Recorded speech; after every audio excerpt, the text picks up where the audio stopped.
Good evening, everybody. Welcome back to my new daily news analysis channel.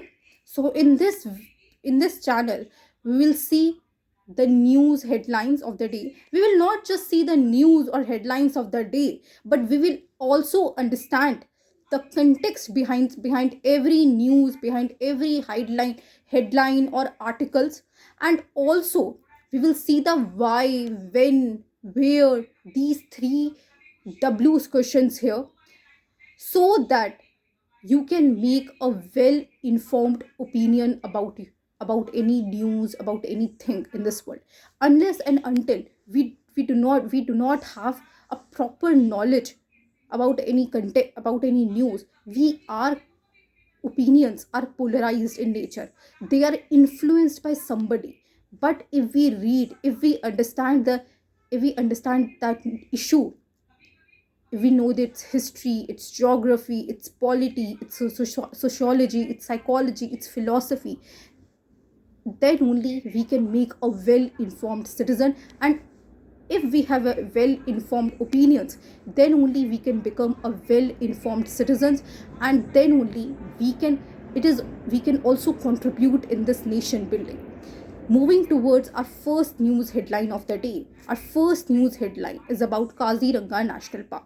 So, on Sunday, Pradhan Mantri Narendra Modi has proposed a project of creating an elevated corridor in Kaziranga National Park. So, this elevated corridor is going to be a 35 kilometers of corridor in Kaziranga Park. And why we are creating this corridor in national park? So basically, what is happening is that national park, there are around 545 national parks. And why we created this national park? We created this national park so that the animals, the birds, flora, fauna, vegetation, we can preserve them, we can conserve them in their own natural habitat.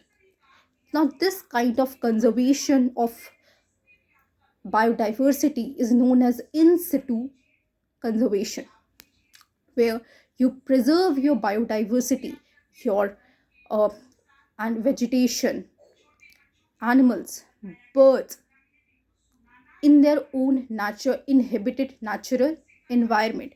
And in this process, we created around 545 national parks in all over the country. Now, in uh, this areas, what is happening is that a lot of animals, they basically get to know, basically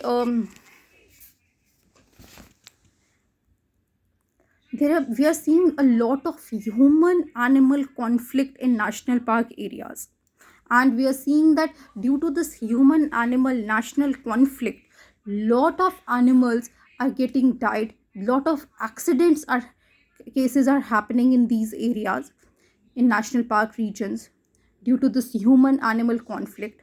So what we can do, so that in order to ensure that animals also move in their territory, also there will be a less human animal interaction, they have created a eco bridge, a kind of a bridge, right, from where, from A point to B point, where the animals can freely move without any human influence. It reduces wildlife fatalities or human animal conflict, and it also improves the road safety and logistical. It is the best example of eco sensitive infrastructure planning. In this way, we can make a we can make economic development and conservation of biodiversity simultaneously. We can take care of both of these things simultaneously. Talking about some key facts about Kaziranga National Park. So Kaziranga National Park is located in Assam, and it is It is among the UNESCO World Heritage Site. It is home to two-thirds of the world's greatest one-horned rhinoceros. It lies on eastern Himalayan region. It has a huge variety of flora, fauna. Like there are a lot of flora. Like you'll find trees of grasslands, marshes there, and it is also lots of tigers, rhinoceros, elephants. It is a home of these things. So you are seeing the importance of Kaziranga National Park.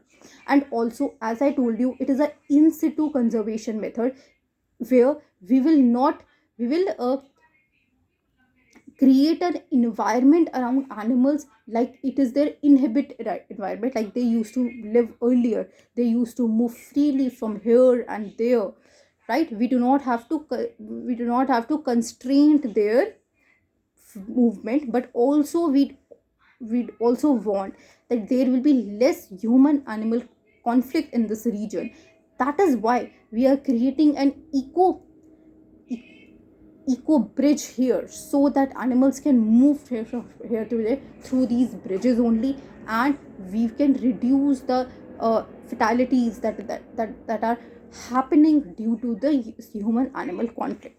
Moving towards a second news headline. So UAE, United Arab Emirates President Sheikh Mohammed bin Zayed Al Nahyan has arrived in India on Monday, and he is going to meet Pradhan Mantri Narendra Modi, and both countries are now talking about strengthening the strategic relationship between Dubai and Delhi. Also, they will also talk about something on renewable energy, sorry, non renewable energies, clean hydrogen things, because as I discussed earlier also, hydrogen is going to become the new oil for government. That is why they are going to discuss all of these matters. Moving towards our third news headline of the day. Our third news headline is about a syndrome known as GBS syndrome. So, as I told you earlier, as we know that in Madhya Pradesh, nearly 20 people got died. Why? After drinking a municipality water. And now we are also seeing a syndrome known as Julian Berry syndrome is also happening in Madhya Pradesh. This syndrome, it happens and it kills uh, n- right now it kills 4 people in Madhya Pradesh. So we are going to see what is this GBS syndrome, why it is happening, right? What are the causes, what are its symptoms, and what government of Madhya Pradesh and government of India is doing. So um, talking about GBS syndrome, that is Julian Berry syndrome. So Julian Berry syndrome is a rare autoimmune neurological disorder. It means that it is a kind of a disorder where autoimmune, it means our immunity gets to, it's a neurological kind of a disorder where our immunity gets automatically gets activated at that, oh my god, some any action or any harmful has entered in our body, and we have to react actively. In this case, it is a this GBS syndrome, it attacks immune systems. It attacks immune systems, and it also attacks our peripheral nerves also.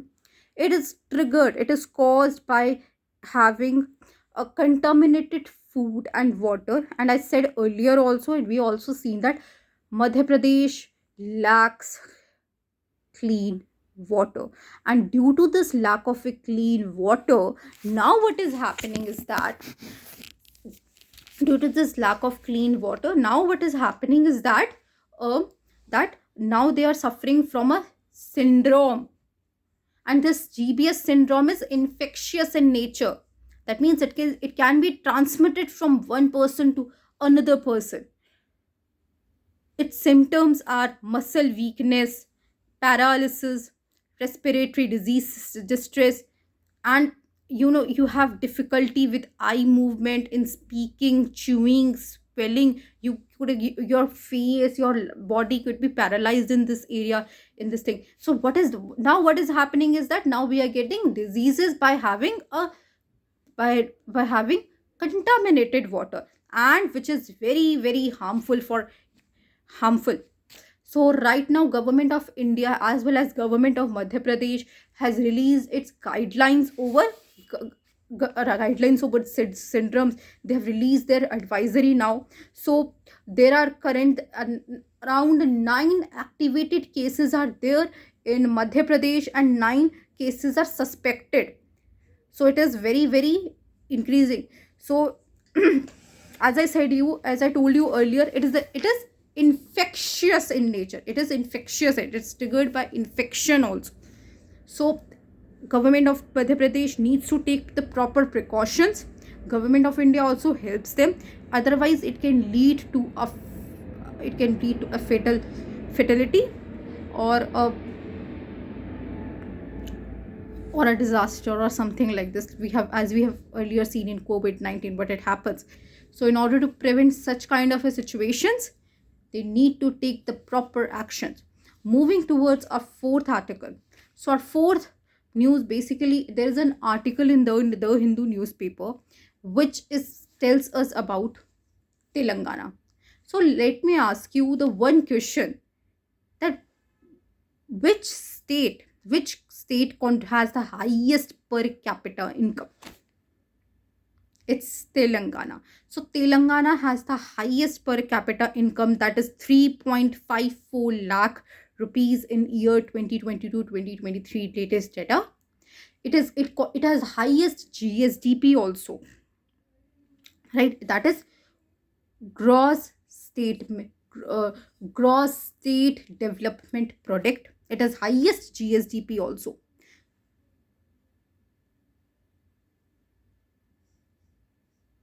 Now what is happening nowadays is that, despite being the highest GSDP contributor of the state, but do you know that nearly 47.5% of GSDP is concentrated in the region called Hyderabad Rangareddy region? All the development activities, all kind of ecosystem hubs for production systems, services, nearly 50% is happening in this region also. And this region constitutes 28% of the population. Imagine this, 28% of the population of a state is contributing 50% in states GSDP, and rest other areas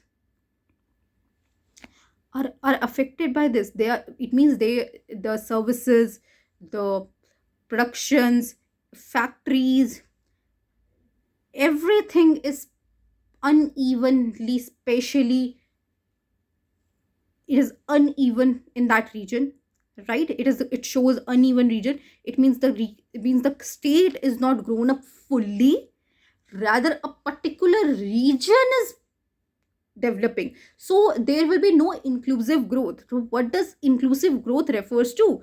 Growth refers to when the growth takes place in all the regions equally.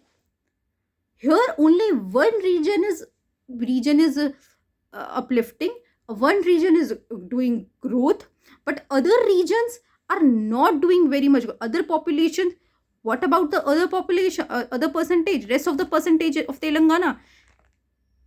They are unaffected by this, because how will they get the jobs? How will we improve the employment opportunities, services? How will their quality of life will get improved if in these regions development and growth happens in these regions? Then only. But it is unevenly distributed. It is that regional disparity. So it is the best example of regional disparity, and it shows that there is still, India is struggling on inclusive growth. Moving towards our fifth news headline. So our fifth news headline is about Supreme Court judgment. So Supreme Court has given a judgment on higher educational institutions. According to Supreme Court, Supreme Court has directed higher education institutions to fill the vacant post within 4 months. So I'll tell you the context is that a report has been there, a case has been there in a Supreme Court, which states that which says that in higher educational institutions, like in colleges, like DU, PHU, Chandigarh universities, and so many schools are there. Senior secondary schools are there. In these schools, the permanent faculty post, they are vacant. Why they are vacant? They are vacant. It means that these institutions are not recruiting much. Although the seats are available, the vacancy is there, but they are not recruiting permanent faculties. Rather than inducting, rather than recruiting permanent faculties, what they are doing, they are inducting guest faculties or contractual faculties also. Why? Because these contractual or guest faculties, they are they are more cheaper, they're more cheaper options for educational institutions, rather than hiring a permanent faculty, in which you have to give them a permanent salary and other benefits as well as instead of giving them this, they are more cheaper for them. But Supreme Court has highlighted that. And also, the third thing that is happening in our higher educational institutions is that that is of polarization. It means that uh, more politics has entered in um, in our higher educational sectors, where inducting teachers are hiring on the basis of their caste, on the basis of their political alliances. So we are seeing the politicization is also happening. Supreme Court is saying that the chronic staff shortage, politicization, poor governance, they are impacting the educational temperament of the students.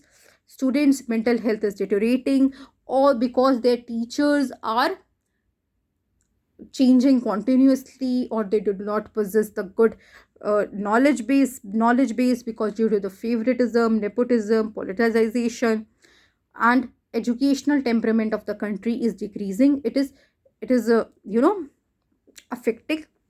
That's why it is state's responsibility to ensure quality, equitable, and human education. It is also under the DPSP articles that it is the responsibility of state to provide education to all persons, quality education to all person, and here the quality is being compromised. So that's why Supreme Court has directed all the higher educations to fill the vacancy post within 4 months. It is a very good initiative, and I would like to appreciate Supreme Court for this, because education is the steel of the country. Until and unless your children's youth are not properly educated, they're not qualitatively educated, we cannot become a developed country.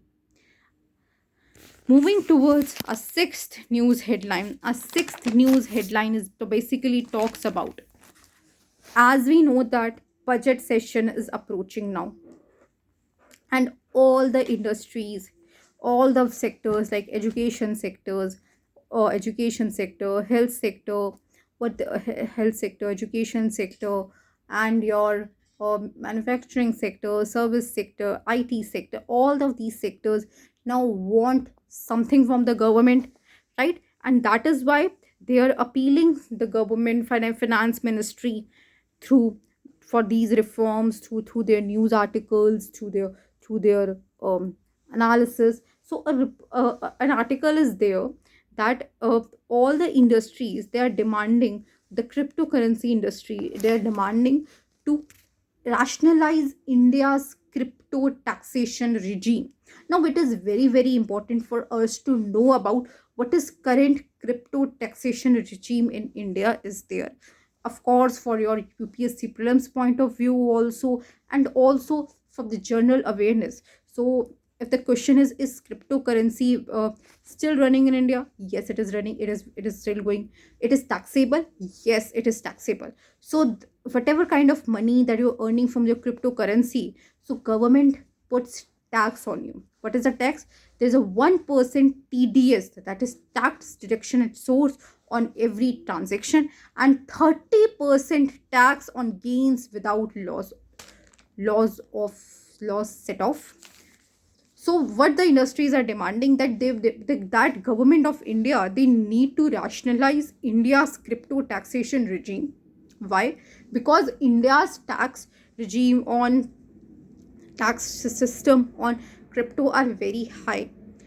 Due to this, India's market is very restrictive and encouraging crypto investors to invest in foreign exchanges rather than Indian ones. So it is affecting India's GDP and India's crypto market. That is why they are demanding to rationalize India's crypto taxation regime.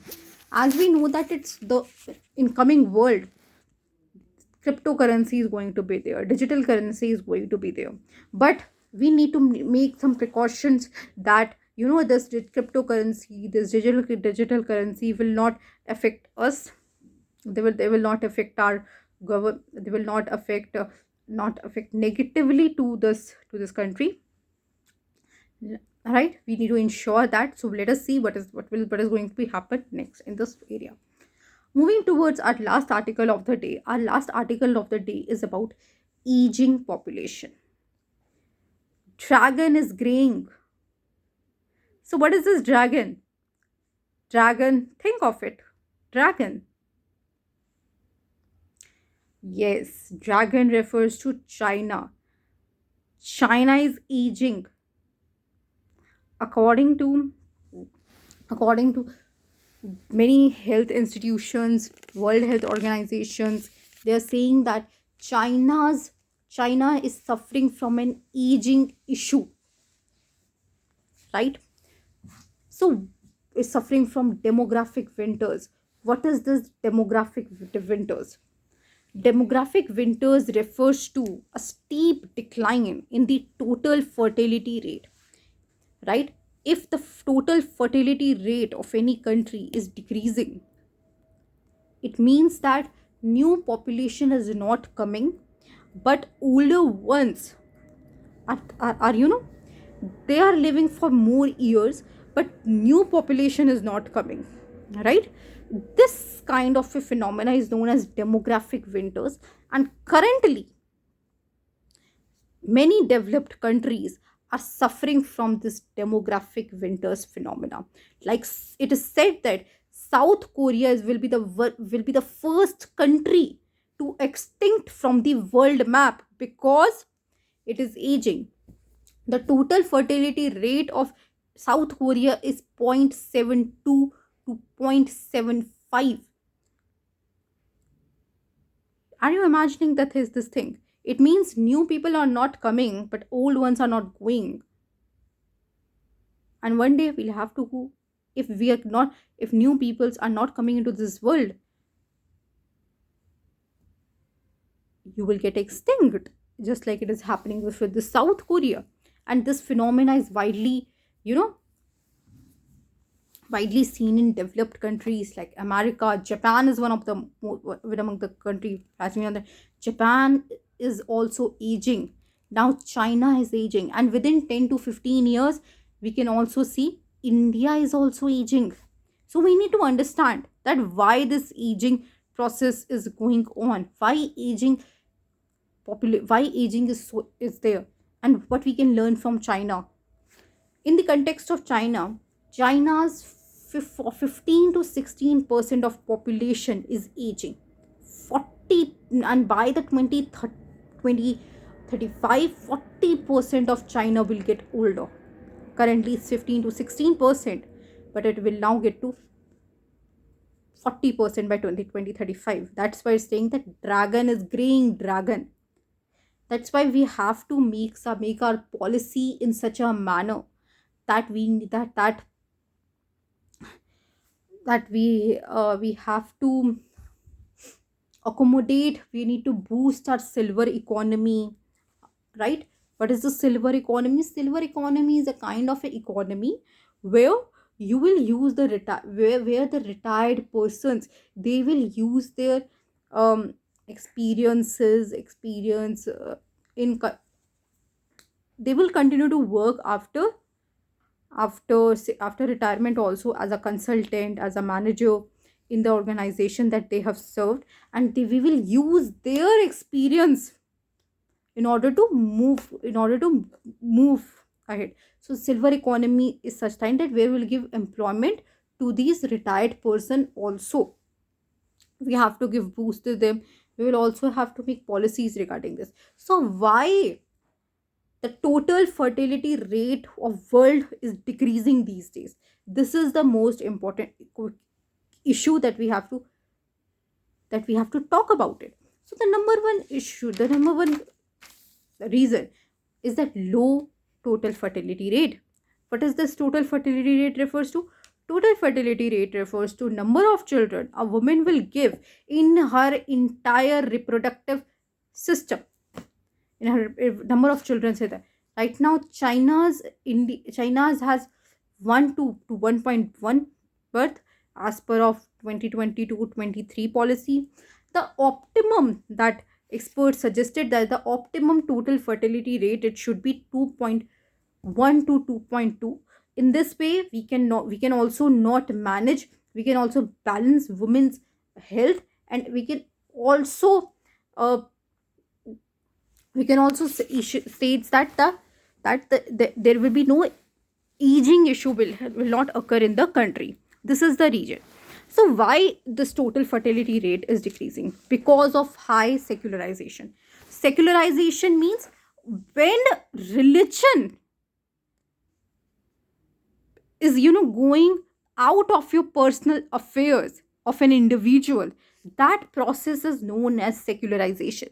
As we know that in India also, there are, in Indian mythologies, giving a birth is a is one of the seven pinned dance that you give to your ancestors, right?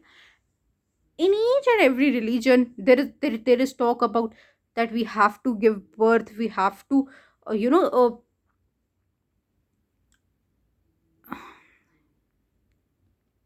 we have to maintain our lineage, right? Religion talks about. And now what is happening, that's due to the secularization process, individualism is increasing. So when the religion's influence is decreasing, the personal choice, individualism is increasing. Now the person thinks that now it's our choice, it's our person, it's our body, it's our choice, what we really want to do, what we really do not want to do.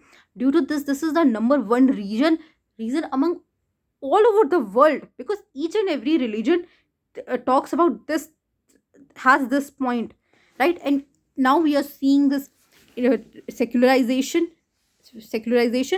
So we are seeing that due to this individualism, personal choice of the of a person is increasing, they are now dominating.